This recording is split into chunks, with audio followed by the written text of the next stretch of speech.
अहिल्यादेवी नगर या जिल्ह्यामध्ये ओबीसींचा एल्गार मेळावा पार पडला।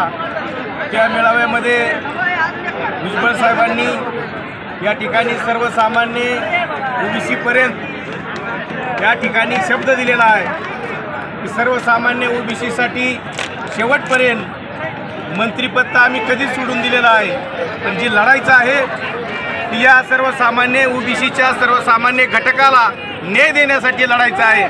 आणि म्हणून महाराष्ट्रामधली मुख्यमंत्र्यांनी निर्णय घेतल्याच्या नंतर या ठिकाणी पहिलीच अहिल्यादेवी नगर या ठिकाणी जिल्ह्याच्या ठिकाणी भुजबळ साहेबांची सभा झाली।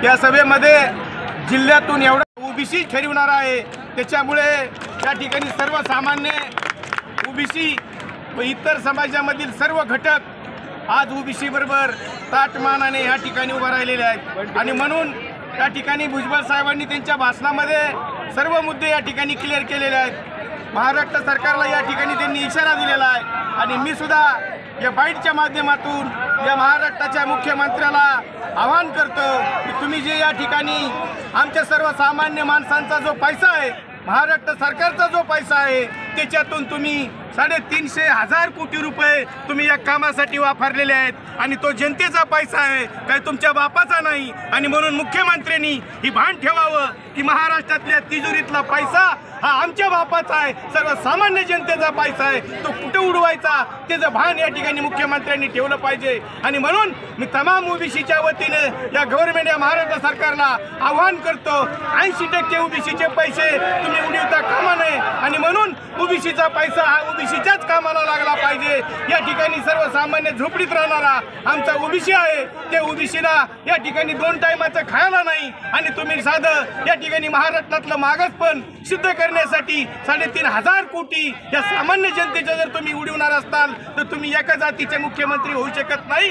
या महाराष्ट्रातल्या तमाम ओबीसींनी या ठिकाणी शिंदे गटाच्याही आमदारांना मतदान केलेलं आहे, म्हणून तो कोण जो भामटा गायकवाड आमदार आहे तो भुजबळ साहेबांना बोलतो 50 खोके घेऊन तुझ्यासारखा मतदारसंघ इकणारी औलाद या जिल्ह्यामध्ये कधी होणार नाही। आणि म्हणून त्या गायकवाडाला सांगायचंय की बाबा तू तुझ्या मर्यादित राहा, तू तुझी बोललास या महाराष्ट्रामध्ये नाही या देशामध्ये ओबीसींचं नेतृत्व दिल्लीपर्यंत कोट्यवधी माणसांचं करणारा हा महाराष्ट्रातला वाघ हा फुलेंचा वाघ आहे। तुझ्यासारखा काही 50 खोकी घेऊन पळून जाणारा वाघ नाही, त्या आमदारांनी ध्यानात ठेवावं। आणि म्हणून या ठिकाणी तमाम ओबीसींच्या वतीनं मी या ठिकाणी आवाहन करतो, पुढच्या काळामध्ये या ठिकाणी सामान्य ओबीसींनी काटा जरी मोजला तरी या ठिकाणी भुजबळ साहेबांनी जसं सांगितलं तशी एक 12 बलुतेदार संघटनेचा कार्यकर्ता म्हणून या ठिकाणी पहिला महात्मा फुलेंनी या महाराष्ट्रामध्ये संप पुकारला होता, त्यावेळी देखील न्हावी समाजाने त्या संपामध्ये पहिला सहभाग घेतला आणि महिलांचं मुंडन व्हायचं ती महाराष्ट्रामध्ये न्हावी समाजाने थांबवलं। जर कुणी आमच्या महाराष्ट्रामध्ये नगर जिल्ह्यामध्ये कुणी जर न्हावी समाजाला ओबीसी समाजाला जर या ठिकाणी अशा पद्धतीची वागणूक देणार असेल तर नक्कीच या ठिकाणी त्यांचा 10वा आणि 13वा केला जाणार नाही, हे जाहीरपणाने या ठिकाणी सांगतो। आणि म्हणून माझा जो ओबीसी आहे तो कोणत्याही समाजामधला असो त्याला कुणालाही धक्का लागता कामा नये आणि लागला ते भुजबळ साहेबांनी सांगितलं तसं प्रत्येक 12 बलुते 18 बलुतेदार आणि ओबीसी घटकांनी सगळ्यांनी या ठिकाणी एकत्र येऊन त्या माणसाला लढा देण्याचं काम या ठिकाणी करायचंय। कारण या ठिकाणी बाबासाहेबांचं राज्य आहे, बाबासाहेबांच्या संविधानाचं राज्य आहे आणि म्हणून या जगामध्ये या राज्यामध्ये या देशामध्ये संविधानावरती घटनेवरती हा देश राज्य चालतो। त्याच्यामुळे कुठे जरी किती मोठा आला तरी कायद्याला महत्त्व आहे, त्याच्यामुळे जनतेने घाबरून जाऊ नये, आपण कायद्यावरती चालू। जर कुणी काय म्हणला तर त्याच्यावरती केसेस दाखल करा आणि या ठिकाणी आपण प्रशासनाला या ठिकाणी मदत मागू। आणि म्हणून या जिल्ह्यामध्ये पहिली ठिणगी आहे, ओबीसींनी ठरवलेलं आहे की या जिल्ह्याचा खासदार हा ओबीसीचा झाल्याशिवाय राहणार नाही, ही वस्तुस्थिती आहे।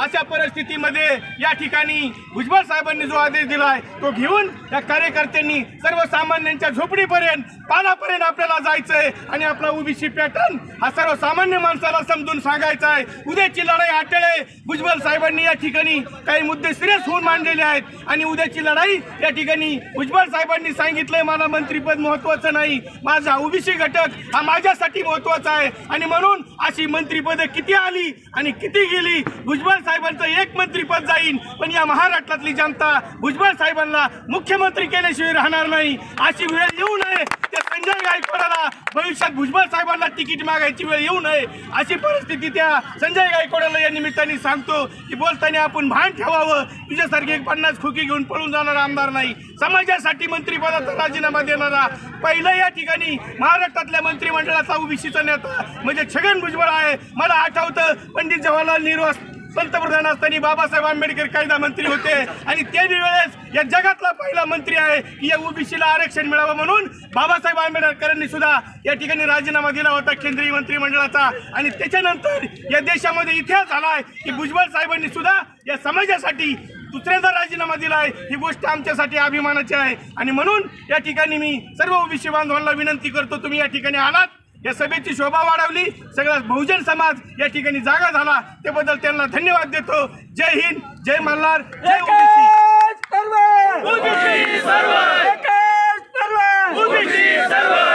साहब तुम आगे बढ़ो, हम तुम्हारे साथ हैं. साहब तुम आगे बढ़ो, हम तुम्हारे साथ हैं. साहेबांचा विजय असो, साहेबांचा विजय